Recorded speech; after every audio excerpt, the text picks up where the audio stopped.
इन्नल हम्दुलिल्लाह वस्सलातु वस्सलामु अला रसूलिल्लाहि व बाद।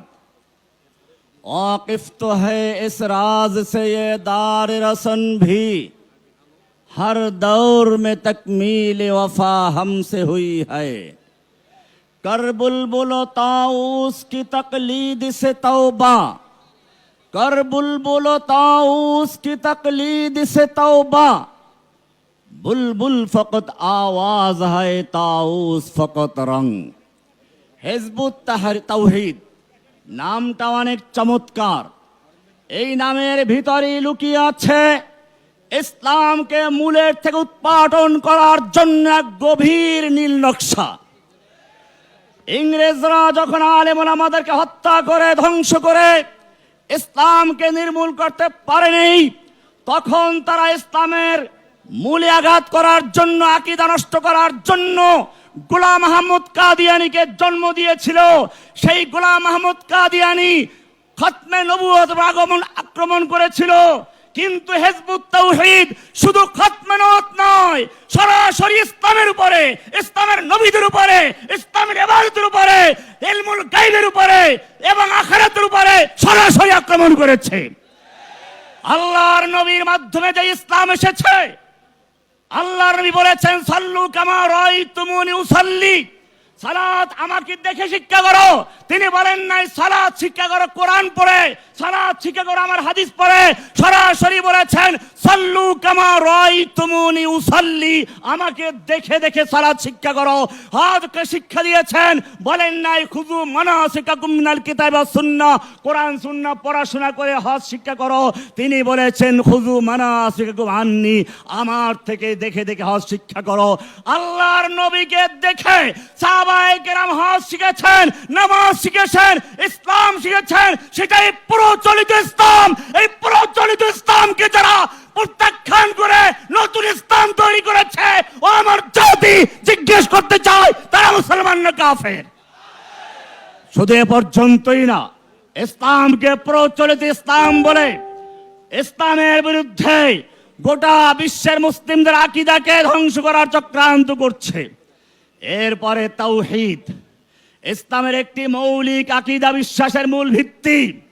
কিন্তু মনে রাখবেন, এই তাওহীদ হিজবুত তাওহীদের তাওহীদ তাওহীদ নয়। যুগে যুগে ইসলামের পরিভাষাগুলোকে মূলোৎপাটন করার জন্য বিভিন্ন চক্রান্ত হয়েছিল। এক সময় বেরলভী ভণ্ড সুফিদেরকে তৈরি করা হয়েছিল তাওহীদের নামে, ওয়াহদাতুল ওজুদ নিয়ে নামানো হয়েছিল। আর বর্তমানে সমস্ত ইহুদি, খ্রিস্টান, হিন্দু, বৌদ্ধ এই ধর্মগুলোকে একত্র করে নতুন এক ধর্ম পায়ে তারা চলছে, ওয়াহদাতুল আদিয়ান। সেই ওয়াহদাতুল আদিয়ানকে বাস্তবায়ন করার জন্য, সেই ওয়াহদাতুল আদিয়ানকে প্রতিষ্ঠা করার জন্য যেই দলটি মাঠে নামানো হয়েছে, সেই দলের নাম হচ্ছে হিজবুত তাওহীদ। এরা রামকৃষ্ণকে নবী বলেছে, এরা বিভিন্ন জনকে নবী বলে বিভ্রান্ত করছে, বলে রসুলুন। অনেক রসুলদের নাম কোরআনে তো আসে নাই। আমি বলি আল্লাহ পরিষ্কার বলে দিয়েছেন, আল্লাহু ইয়াসতাফি মিনাল মালাইকাতি রুসুলান ওয়া মিনান নাস। রসুল অনেকের নাম উল্লেখ করা হয় নাই। তার মানে এই নয় যে আপনি একজনকে নবী বানাতে পারেন। নবী নির্বাচন করেন, কোরআন বলছে আল্লাহ। আল্লাহর পরে যারা নিজেরা রামকৃষ্ণকে নবী বলে নবী কিতাব দিয়েছে, ও মুসলিম জাতি, আমি তাদেরকে জিজ্ঞেস করতে চাই তারা মুসলমান না কাফের? আল্লাহর ইলমের উপর হস্তক্ষেপ করেছে। আল্লাহ নামাজ ফরজ করে বলেছেন আকিমুস সালাতা লিযিকরি, তারা বলেছে নামাজ, রোজা, হজ, যাকাত এইগুলো সব নাকি সামরিক প্রশিক্ষণ। তেমনি ভাবে জিহাদের নামকে পরিবর্তন করেছে। আপনারা জানেন তারা জিহাদের কথা বলে, কিন্তু জেনে রাখবেন তারা কার বিরুদ্ধে জিহাদ, জিহাদের অর্থ কি পরিষ্কার করে নাই। তার মানে গোলাম আহমদ কাদিয়ানী যেরকম ভাবে জিহাদকে ধ্বংস করার চক্রান্ত করেছিল, হিজবুত তাওহীদও সেরকম ভাবে কোরআন হাদিসের এই পরিভাষা তাওহীদ জিহাদকে ধ্বংস করে মন গড়া ব্যাখ্যা দাঁড় করাবার জন্য চেষ্টা করছে।